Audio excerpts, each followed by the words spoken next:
OMW, on my way to you. Good at what I do. I'm OMW. Watch me walk away, putting myself on display. 1, 2, 3 a day. I'm on my way, on my way. I'ma have you on tiptoes, watching my diamond afterglow. I know you wanna take me home. I'm on my way, on my way. OMW, on my way to you. Good at what I do. I'm OMW. OMW, on my way to you. Good at what I do. I'm OMW. On my way, on my way.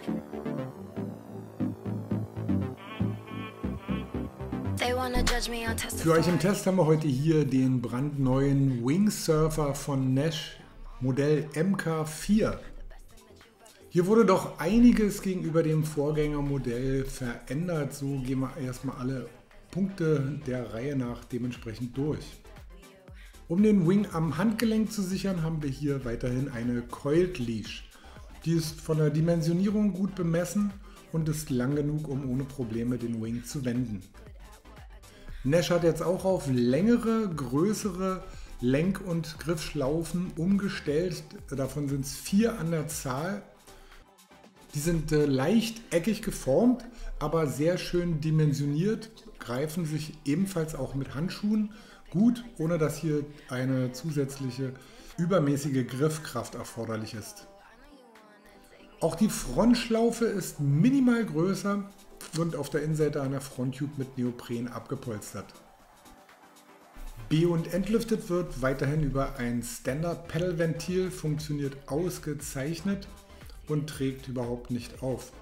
Zudem haben wir noch eine Entlüftung an der Mittelstrut, damit auch hier beim Entlüften der ganze Vorgang nochmal etwas schneller geht.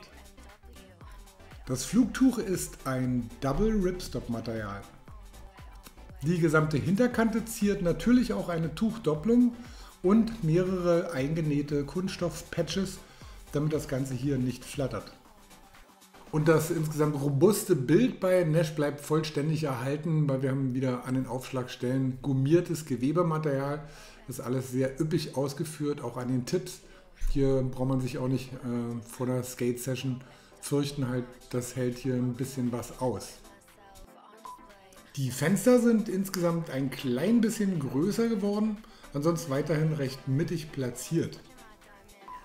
Wie bei allen Herstellern haben wir auch hier eine deutlich bessere Tuchstraffung, da wurde am Detail nochmal dran gearbeitet. Und wir haben ein mitteltiefes Profil. Von der Outline ist das Ganze wie gehabt kompakt und rund gehalten.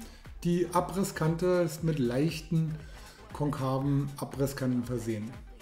Das Ganze wirkt sehr sauber und robust verarbeitet.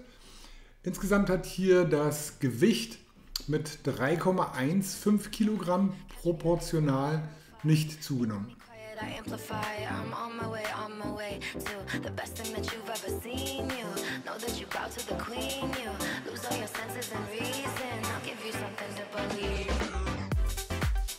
Beim ersten Handling und beim Gang ins Wasser fällt sofort auf, das Ganze ist jetzt hier wirklich sehr schön ausbalanciert.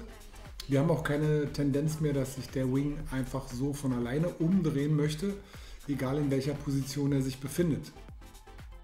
Da hier der Fronttube-Durchmesser für einen Allround-Wing in 5,5 Quadratmeter im durchschnittlichen Umfang sich befindet, haben wir recht wenig Drag beim Startvorgang, also beim über den Kopf ziehen. Und ebenfalls ein wirklich sehr frühes Aufsteigen auf den Flügel.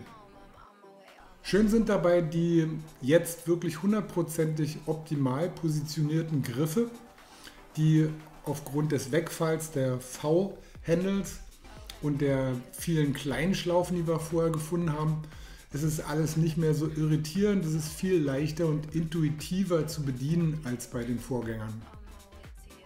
Und wir merken hier schon beim Aufstehen, dass der MK4 gegenüber seinem Vorgängermodell hier deutlich mehr Grundzug besitzt. Wir haben ein deutlich einfacheres Aufstehen, auch bei wenig Wind liftet der Wing sehr gut. Und er ist beim Anpumpen, beim aktiven Vorgang, besitzt er einen sehr schönen Swingback, sodass man hier wirklich von einem wirklich frühen Aufsteigen sprechen kann. In dieser Form kann er jetzt mit den anderen Mitbewerbern aus dem Around-Wing-Bereich ganz oben mitspielen.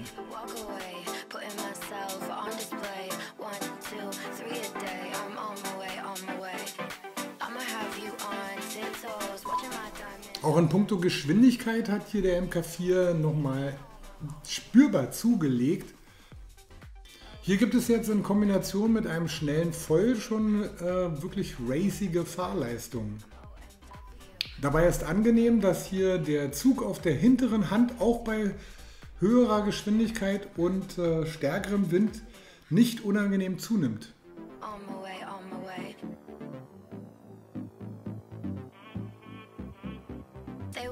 In allen Bedingungen und besonders auch auf dem Ambient-Kurs ist zu spüren, dass hier das neue Shape-Konzept des Wings einfach weniger Widerstand besitzt und somit hier, entstehen hier auch sehr gute Ambient-Leistungen.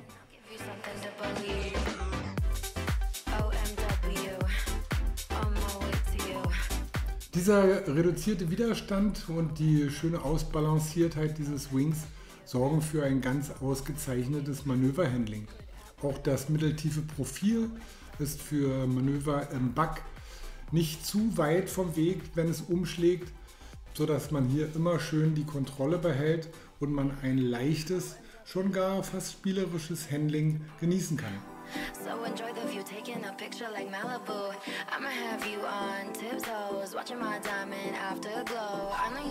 Hier sieht man auch sehr schön, wie im Manöver halt die Hinterkante schön aufgeht. Auch wenn man in den Wing hineinfährt, bleibt das Ganze hier vollständig ausbalanciert und neutral. Das ist halt ein echt angenehmer Punkt. Auch die Tags gegen den Wind halt sind aufgrund des geringen Drags sehr einfach. Man kann den Wing leicht über den Kopf führen. Also hier hat Nash doch einiges im Detail richtig gemacht.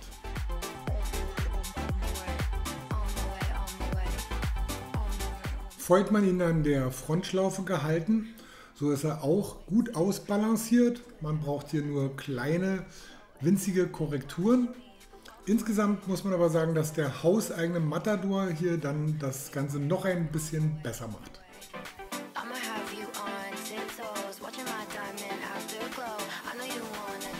Ein Punkt, der sehr erwähnenswert ist beim Nash Wingsurfer MK4, ist die Bandbreite, also der Windbereich, in dem dieser Wing nutzbar ist.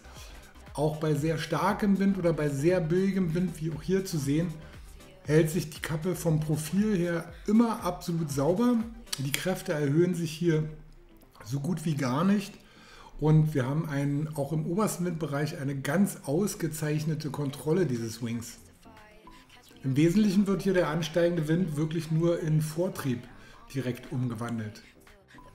Somit haben wir hier einen Around Wing, der in der 4. Generation als mehr als ausgereift bezeichnet werden kann.